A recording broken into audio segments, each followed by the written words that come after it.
Hi hello ನಮಸ್ಕಾರ. ನಾನು ನಿಮ್ಮ ಸ್ಪರ್ಶಗೌಡ. ಯಾರೆಲ್ಲ ಇನ್ನು ಕಾಮನಬಿಲ್ಲು ಕಥಾಗುಚ್ಛ ಯೂಟ್ಯೂಬ್ ಚಾನಲ್ಗೆ ಸಬ್ಸ್ಕ್ರೈಬ್ ಆಗಿಲ್ವೋ ಕೂಡಲೇ ಸಬ್ಸ್ಕ್ರೈಬ್ ಆಗಿ. ನಾನು ಇವತ್ತು ಹೇಳ್ತಿರೋ ಕತೆ ಒಂಗಿರಣ ಭಾಗ 82. ನಿಶಾ ಕೆನ್ನೆಗೆ ಒಡೆಯುತ್ತಿದ್ದ ಹಾಗೆ ಏಟಿನ ಬಿರುಸನ್ನು ತಾಳಲಾರದೆ ನೆಲಕ್ಕೆ ಬಿದ್ದಿದ್ದರು ಸೀತಾ. ಸೋಫಾ ಹಿಂದೆ ನಿಂತಿದ್ದ ಆರಾಧ್ಯ ಹಾಗೂ ಧನುಷ್ ಇಬ್ಬರು ಸೀತಮ್ಮ ಎಂದು ಕೂಗುತ್ತಾ ಬಿದ್ದಿದ್ದ ಸೀತಾ ಅವರ ಬಳಿಗೆ ಬಂದಿದ್ದರು. ಇಬ್ಬರು ಸೀತಾ ಅವರನ್ನು ಹಿಡಿದು ಮೇಲಕ್ಕೇಳಿಸಿ, ಸೀತಮ್ಮ ನೋವು ಆಯ್ತಾ ಎಂದು ಸೀತಾ ಅವರೆಡೆಗೆ ತಿರುಗಿ ನೋಡಿದವನ ಬಿರುಸಿನ ನೋಟ ಆಗಲೇ ನಿಶಾ ಕಡೆಗೆ ಹರಿಯಿತು. ಮಗನ ಕೋಪವನ್ನು ಚೆನ್ನಾಗಿ ಬಲ್ಲ ಸ್ಪಂದನ ಅವರು ಒಡನೆ ಮಗನ ಬಳಿಗೆ ಬಂದು ಅವನ ಕೈ ಹಿಡಿದು ಧನು ಎಂದವರು ಕಣ್ಣಿನಲ್ಲಿಯೇ ಬೇಡ ಎಂದಿದ್ದರು.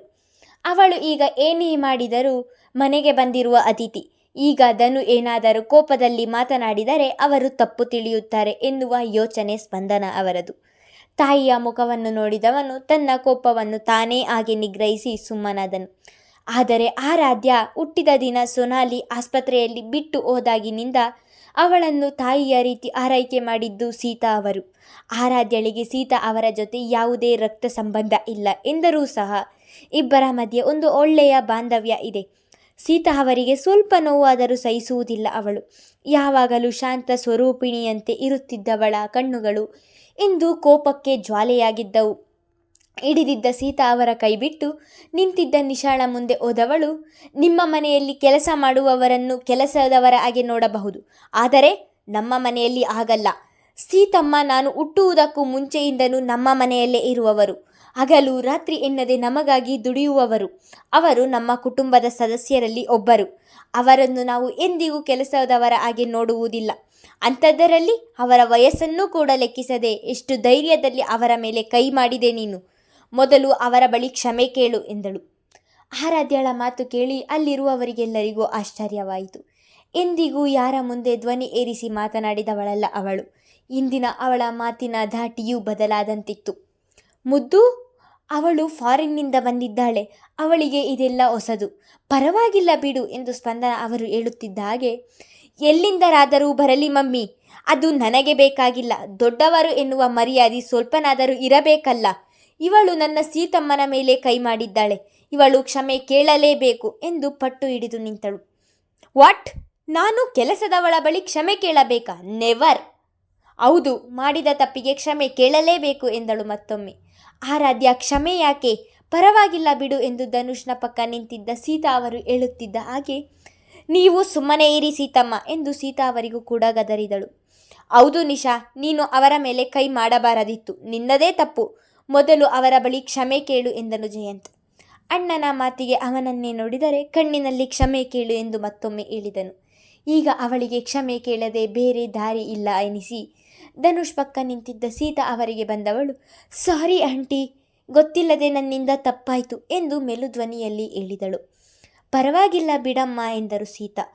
ಸೀತಮ್ಮ ಬನ್ನಿ ಎಂದು ಸೀತಾ ಅವರ ಕೈ ಹಿಡಿದವಳು ಅಲ್ಲಿ ನಿಲ್ಲದೆ ಒಳ ಹೋಗಿದ್ದಳು. ಅಂದು ಶರದಿಯ ಮೇಲೆ ಕೈ ಮಾಡಿದ್ದಕ್ಕಾಗಿ ಸ್ಪಂದನ ಅವರು ಪಟ್ಟು ಹಿಡಿದು ಧನುಷ್ನಿಂದ ಕ್ಷಮೆ ಕೇಳಿಸಿದ್ದು ನೆನಪಿಸಿಕೊಂಡವನಿಗೆ ಸ್ಪಂದನ ಅವರ ಇನ್ನೊಂದು ತದ್ರೂಪ ಆರಾಧ್ಯ ಎನಿಸಿತು.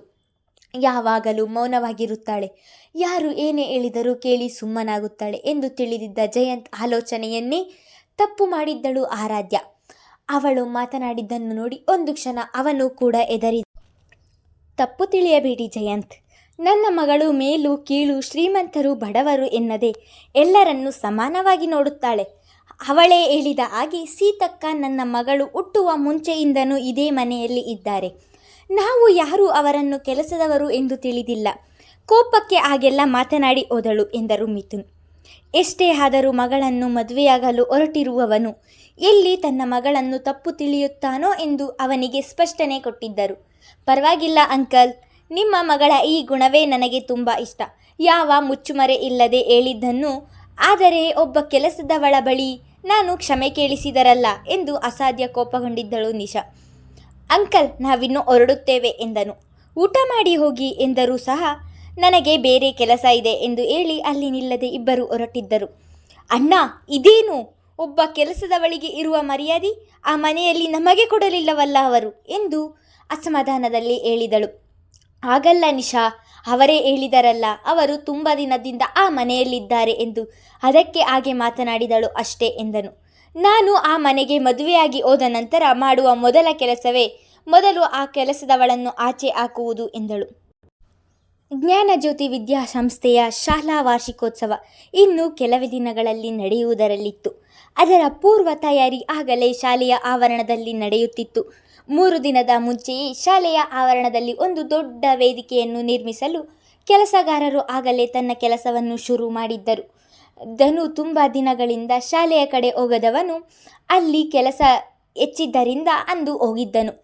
ವೇದಿಕೆಯನ್ನು ಸಿದ್ಧ ಮಾಡುತ್ತಿದ್ದ ಕೆಲಸದವರ ಬಳಿ ನಿಂತು ಅವರಿಗೆ ಸಲಹೆಗಳನ್ನು ನೀಡುತ್ತಿದ್ದವನ ಕಣ್ಣುಗಳು ಮಾತ್ರ ಅನತಿ ದೂರದಲ್ಲಿ ಕೆಲವು ಶಿಕ್ಷಕಿಯರ ಜೊತೆ ಮಾತನಾಡುತ್ತಾ ನಿಂತಿದ್ದ ಶರದಿಯ ಮೇಲೆಯೇ ಇತ್ತು. ಪದೇ ಪದೇ ಅವಳನ್ನೇ ನೋಡುತ್ತಲಿದ್ದನು. ಅದನ್ನು ಗಮನಿಸಿದ ಶರದಿ, ಇವನು ಯಾಕೆ ಹೀಗೆ ನನ್ನನ್ನು ನೋಡುತ್ತಿದ್ದಾನೆ? ನೋಡಿದವರು ಏನು ತಿಳಿಯುತ್ತಾರೆ ಎಂದು ಮನದಲ್ಲಿಯೇ ಹೇಳಿಕೊಂಡವಳು ನೇರವಾಗಿ ಅವನ ಬಳಿಗೆ ಬಂದು ನಿಂತಳು. ಶರದಿ ತನ್ನ ಬಳಿಗೆ ಬಂದಿದ್ದನ್ನು ನೋಡಿದರೂ ನೋಡದ ಹಾಗೆ ಮತ್ತೆ ಕೆಲಸಗಾರರ ಜೊತೆ ಮಾತು ಮುಂದುವರಿಸಿದನು.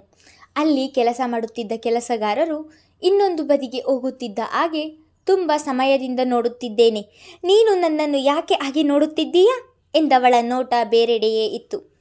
ನಾನು ನಿನ್ನೆ ನೋಡುತ್ತಿದ್ದೇನೆ ಎಂದು ನಿನಗೆ ಹೇಗೆ ಗೊತ್ತು ಎಂದು ಮರು ಪ್ರಶ್ನೆ ಹಾಕಿದನು. ಅವನ ಮಾತಿಗೆ ಏನು ಹೇಳುವುದು ಎಂದು ತಿಳಿಯದೆ ಮೌನವಾದವಳು ಮತ್ತೆ ಮುಂದುವರೆದವನು, ನೀನು ಕೂಡ ನನ್ನನ್ನು ನೋಡಿದ್ದರಿಂದ ತಾನೇ ನಾನು ನೋಡುವುದು ನಿನಗೆ ತಿಳಿದಿದ್ದು ಅಲ್ಲವೇ ಎಂದನು. ಹಾಗೇನಿಲ್ಲ, ನಾನು ಇಲ್ಲಿ ವೆಲ್ಡಿಂಗ್ ಮಾಡುವುದನ್ನು ನೋಡುತ್ತಿದ್ದೆ ಎಂದು ಮಾತು ಬದಲಿಸಿದ್ದಳು. ಓ ಹೌದಾ, ನಾನು ಮಾತ್ರ ನಿನ್ನನ್ನೇ ನೋಡುತ್ತಿದ್ದೆ, ಯಾಕೆ ಗೊತ್ತಾ ಎಂದು ಅಲ್ಲಿಗೆ ಮಾತು ನಿಲ್ಲಿಸಿದನು. ಯಾಕೆ ನಡುಗುವ ಧ್ವನಿಯಲ್ಲಿಯೇ ಕೇಳಿದಳು. ನಿನ್ನನ್ನು ನಮ್ಮ ಶಾಲೆ ಬಿಡಿಸಲು ಇನ್ನೂ ಏನೇನೆಲ್ಲ ಪ್ರಯತ್ನ ಮಾಡಬಹುದು ಎಂದು ಯೋಚಿಸುತ್ತಿದ್ದೀನಿ. ಅದೇ ಯೋಚನೆಯಲ್ಲಿ ನಿನ್ನ ಕಡೆಗೆ ನೋಡುತ್ತಿದ್ದೆ ಅಷ್ಟೇ ಎಂದು ಯಾವುದೇ ಅಡೆತಡೆ ಇಲ್ಲದೆ ನೇರವಾಗಿಯೇ ನುಡಿದಿದ್ದನು. ಧನು ಕೆಲವು ದಿನಗಳಿಂದ ಆ ವಿಷಯ ಮಾತನಾಡದಿರುವುದನ್ನು ನೋಡಿದವಳು ನನ್ನನ್ನು ಶಾಲೆಯಿಂದ ತೆಗೆಯುವ ಯೋಚನೆಯನ್ನು ಕೈಬಿಟ್ಟಿದ್ದಾನೆ ಎಂದುಕೊಂಡವಳಿಗೆ ಇಂದು ಅವನ ಮಾತನ್ನು ಕೇಳಿ ಸಿಡಿಲೆರಗಿದಂತಾಗಿತ್ತು. ಅವನ ಮಾತಿನಿಂದಲೇ ಅವನ ಪ್ರಯತ್ನ ಇನ್ನೂ ಬಿಟ್ಟಿಲ್ಲ ಎಂದು ತಿಳಿಯುತ್ತಿತ್ತು. ಆಗಲೇ ದುಃಖ ಒತ್ತರಿಸಿ ಬಂದಂತಾಗಿತ್ತು. ಆದರೂ ಅದನ್ನು ಅವನ ಮುಂದೆ ತೋರಿಸಲಾರಳು. The great businessman Mithun ಚಕ್ರವರ್ತಿಯವರ ಮಗ, ಚಕ್ರವರ್ತಿ ಇಂಡಸ್ಟ್ರೀಸ್ CEO ಧನುಷ್ ಚಕ್ರವರ್ತಿ ನೀನು. ನಿನಗೆ ನನ್ನನ್ನು ಶಾಲೆಯಿಂದ ತೆಗೆಯುವ ದಾರಿಯನ್ನು ಹೇಳಿಕೊಡಬೇಕಾಗಿಲ್ಲ, ಹುಡುಕು. ನೀನು ಹುಡುಕಿದರೆ ಆ ದಾರಿ ಖಂಡಿತ ಸಿಗುತ್ತೆ. ಮನದೊಳಗೆ ನೋವಿನ ಬೇನೆ ಬೇಯುತ್ತಿದ್ದರೂ ಮೇಲ್ನೋಟಕ್ಕೆ ಏನೂ ಹಾಗೇ ಇಲ್ಲ ಎನ್ನುವಂತೆ ಅವನಿಗೆ ವ್ಯಂಗ್ಯವಾಡಿದಳು. ನಾನು ಯಾರು ಎಂದು ಮರೆತಿದ್ದೇನೆ ಎಂದು ಅದನ್ನು ಜ್ಞಾಪಿಸುತ್ತಿದ್ದೀಯಾ, ಅಥವಾ ನಿನ್ನ ಕೈಯಲ್ಲಿ ಏನೂ ಆಗುವುದಿಲ್ಲ ಎಂದು ನನ್ನನ್ನು ಅಂಗಿಸುತ್ತಿದ್ದೀಯಾ ಎಂದರೆ, ನನಗೆ ನನ್ನ ಅಣ್ಣನಿಗೆ ಸಂಬಳ ಕೊಡುತ್ತಿರುವ ದೇವರು ನೀನು. ನಿನ್ನನ್ನು ಅಂಗಿಸಲು ಸಾಧ್ಯವಾ? ಅದೇನಿದ್ದರೂ ನಿಮ್ಮಂತಹ ದೊಡ್ಡ ಮನುಷ್ಯರ ಕೆಲಸ ಅಷ್ಟೇ ಎನ್ನುತ್ತಿದ್ದ ಹಾಗೆ ಅವಳ ಮೇಲೆ ಕರಗಿದ ಕೋಪ ಮತ್ತೆ ಹೆಚ್ಚಾಗಿತ್ತು. ಮಾತನಾಡು, ಇನ್ನೆಷ್ಟು ದಿನ ನೀನು ನಮ್ಮ ಶಾಲೆಯಲ್ಲಿ ಇರುತ್ತೀಯ ಎಂದು ನಾನೂ ನೋಡುತ್ತೇನೆ ಎನ್ನುತ್ತಿದ್ದ ಹಾಗೆ, ಅವತ್ತು ಆಲ್ ದ ಬೆಸ್ಟ್ ಹೇಳಿದಲ್ಲವಾ ಎಂದು ಕೇಳುತ್ತಿದ್ದೆ, ಇವತ್ತು ಕೇಳುವುದಿಲ್ಲವಾ? ನೀನು ಕೇಳುವುದು ಬೇಡ, ನಾನೇ ಹೇಳುತ್ತಿದ್ದೇನೆ. ಆಲ್ ದ ಬೆಸ್ಟ್ ಎಂದು ಹೇಳಿ ತಿರುಗಿ ನೋಡದೆ ಅಲ್ಲಿಂದ ಹೊರಟಿದ್ದಳು. ಆದರೆ ಅವನಿಗೆ ಬೆನ್ನು ಹಾಕಿ ಹೊರಟವಳು ಇಷ್ಟರವರೆಗೆ ಕಣ್ಣಿನಲ್ಲಿಯೇ ತಡೆ ಹಿಡಿದಿದ್ದ ನೀರು ಹೊರಬಂದಂತಿತ್ತು. ರಿಷಿ, ಈ ಬ್ಯಾಲೆನ್ಸ್ ಶೀಟ್ ಸರಿಯಾಗಿದೆಯಾ ಎಂದು ಒಮ್ಮೆ ಚೆಕ್ ಮಾಡಿ ಎಂದು ಲ್ಯಾಪ್ಟಾಪ್ ಮುಂದೆ ಕುಳಿತವಳು ತನ್ನ ಬಳಿಗೆ ರಿಷಿಯನ್ನು ಕರೆದಿದ್ದಳು. ಬಂದೆ ಎಂದವನು ಆರಾಧ್ಯ ಕುಳಿತಿದ್ದರೆ ಅವಳ ಬಳಿಗೆ ಹೋಗಿ ಲ್ಯಾಪ್ಟಾಪ್ನಲ್ಲಿ ಲೆಕ್ಕ ನೋಡತೊಡಗಿದನು. ಅವಳ ಅತಿ ಸಮೀಪದಲ್ಲಿ ರಿಷಿಯನ್ನು ನೋಡಿ ಅವಳ ಎದೆಯ ವೀಣೆ ಮಿಡಿಯಲು ಶುರುವಾಯಿತು. ಅವಳ ಹೃದಯದ ಬಡಿತ ಅವಳಿಗೇ ಕೇಳಿಸುವಷ್ಟು ಜೋರಾಗಿ ಬಡಿದುಕೊಳ್ಳಲು ಶುರು ಮಾಡಿತು. ಅವಳಿಗೆ ಅವಳನ್ನು ಸಂತೈಸಿಕೊಳ್ಳಲು ಸಾಧ್ಯವಾಗಲಿಲ್ಲ. ಅವನು ಲ್ಯಾಪ್ಟಾಪ್ ನೋಡುತ್ತಿದ್ದರೆ ಇವಳು ಮಾತ್ರ ಅವನನ್ನೇ ನೋಡುತ್ತಾ ಉಳಿದಳು. ರಿಷಿ ಆರಾಧ್ಯಳ ಸಮೀಪ ಹೋಗಿ ನಿಂತಿರುವುದನ್ನು ನೋಡಿದ ರಕ್ಷಾಳಿಗೆ ಹೊಟ್ಟೆಯಲ್ಲಿ ಬೆಂಕಿ ಬಿದ್ದಂತಾಗಿತ್ತು. ಒಡನೆಯೇ ತನ್ನ ಕೆಲಸ ಮಾಡುತ್ತಿದ್ದವಳು ಮೇಲೆದ್ದು ಅವಳು ಕೂಡ ಆರಾಧ್ಯಳೆಗೆ ಹೋಗಿ, ರಿಷಿ, ನಿಮಗೆ ಅಲ್ಲಿ ಬೇರೆ ಕೆಲಸ ಇದೆ, ಅಲ್ಲಿ ಹೋಗಿ, ಇದನ್ನು ನಾನು ನೋಡುತ್ತೇನೆ ಎಂದು ಅಲ್ಲಿಂದ ನೆಪ ಹೇಳಿ ರಿಷಿಯನ್ನು ಕಳಿಸಿ ತಾನು ಲ್ಯಾಪ್ಟಾಪ್ ನೋಡಲು ನಿಂತಳು. ರಿಷಿ ಎಂದಿನಂತೆ ಊಟದ ಡಬ್ಬಿಯನ್ನು ತೆಗೆದುಕೊಂಡು ಕ್ಯಾಂಟೀನ್ಗೆ ಹೋಗಿದ್ದನು. ನೋಡಿ ಆರಾಧ್ಯ ಕೂಡ ಅವನ ಹಿಂದೆ ಹೋಗಿದ್ದಳು. ಆರಾಧ್ಯ ಹೊರಟಿದ್ದನ್ನು ನೋಡಿ ರಕ್ಷಾ ಕೂಡ ಹೊರಟಿದ್ದಳು. ಮೂವರು ಒಂದೇ ಟೇಬಲ್ ಮೇಲೆ ಊಟಕ್ಕೆ ಕುಳಿತರು. ಆರಾಧ್ಯ ಪ್ರತಿದಿನದಂತೆ ರಿಷಿಯ ಬಾಕ್ಸ್ ತೆಗೆದು ಇವಳ ಬಾಕ್ಸನ್ನು ಅವನಿಗೆ ನೀಡಿ ಅವನು ಮರು ಮಾತನಾಡದೆ ಸುಮ್ಮನೆ ತೆಗೆದುಕೊಂಡಿದ್ದ. ಆದರೆ ಪ್ರತಿದಿನ ಆರಾಧ್ಯ ಈ ರೀತಿ ಮಾಡುವುದನ್ನು ಸಹಿಸಲಾಗದೆ, ಆರಾಧ್ಯ, ನಿಮ್ಮ ಅಮ್ಮ ಯಾಕೆ ಅಡುಗೆ ಚೆನ್ನಾಗಿ ಮಾಡುವುದಿಲ್ಲವಾ ಎಂದು ಕೇಳಿದಳು. ತನ್ನ ತಾಯಿಯ ಬಗ್ಗೆ ಮಾತನಾಡುತ್ತಿದ್ದ ಹಾಗೆ ಕೋಪಗೊಂಡವಳು ಆದರೂ ಅದನ್ನು ತೋರ್ಗೊಡದೆ, ಯಾಕೆ ಹಾಗೆ ಕೇಳುತ್ತಿದ್ದೀಯಾ ಎಂದಳು. ಯಾವಾಗಲೂ ಋಷಿಯವರ ಮನೆಯ ಊಟವನ್ನು ತೆಗೆದುಕೊಳ್ಳುತ್ತೀಯಲ್ಲ, ಅದಕ್ಕೆ ನಿಮ್ಮನೆ ಊಟ ಚೆನ್ನಾಗಿರುವುದಿಲ್ಲವೇನೋ ಎಂದು ಹಾಗೆ ಕೇಳಿದೆ ಎಂದಳು. ನಮ್ಮಮ್ಮ ಕೂಡ ತುಂಬ ಚೆನ್ನಾಗಿ ಅಡುಗೆ ಮಾಡ್ತಾರೆ, ಹಾಗೆ ಇವರ ಮನೆ ಊಟ ಕೂಡ ತುಂಬ ರುಚಿಯಾಗಿರುತ್ತೆ, ಅದಕ್ಕೆ ನಾನು ಇವರ ಮನೆ ಊಟ ತಿನ್ನುವುದು. ನಾನು ಹಾಗೆ ಮಾಡುವುದರಿಂದ ನಿನಗೇನಾದರೂ ತೊಂದರೆಯಾ ಎಂದು ಕೇಳುತ್ತಿದ್ದ ಹಾಗೆ, ಇಲ್ಲಪ್ಪ, ನೀನು ಯಾರ ಮನೆ ಊಟ ತಿಂದರೆ ನನಗೇನು, ನನಗೆ ಯಾವ ತೊಂದರೆಯೂ ಇಲ್ಲ ಎಂದವಳು ಬೇಗ ಬೇಗ ತಿಂದು ಅಲ್ಲಿಂದ ಎದ್ದು ಹೋಗಿದ್ದಳು. ಈಗ ಆ ಟೇಬಲ್ ಮೇಲೆ ರಿಷಿ ಹಾಗೂ ಆರಾಧ್ಯ ಇಬ್ಬರೇ ಉಳಿದರು. ಇವರಿಗೆ ನಾನೇ ಆ ನಕ್ಷತ್ರ ಎಂದು ಹೇಳಲು ಇದೇ ಸರಿಯಾದ ಸಮಯ, ತಡ ಮಾಡಿದಷ್ಟು ನನಗೇ ತೊಂದರೆ ಎಂದು ಯೋಚಿಸಿದವಳು, ರಿಷಿ, ನಿಮ್ಮ ಬಳಿ ಸ್ವಲ್ಪ ಮಾತನಾಡಬೇಕಿತ್ತು ಎಂದಳು. ಮುಂದುವರೆಯುವುದು. ಧನ್ಯವಾದಗಳು.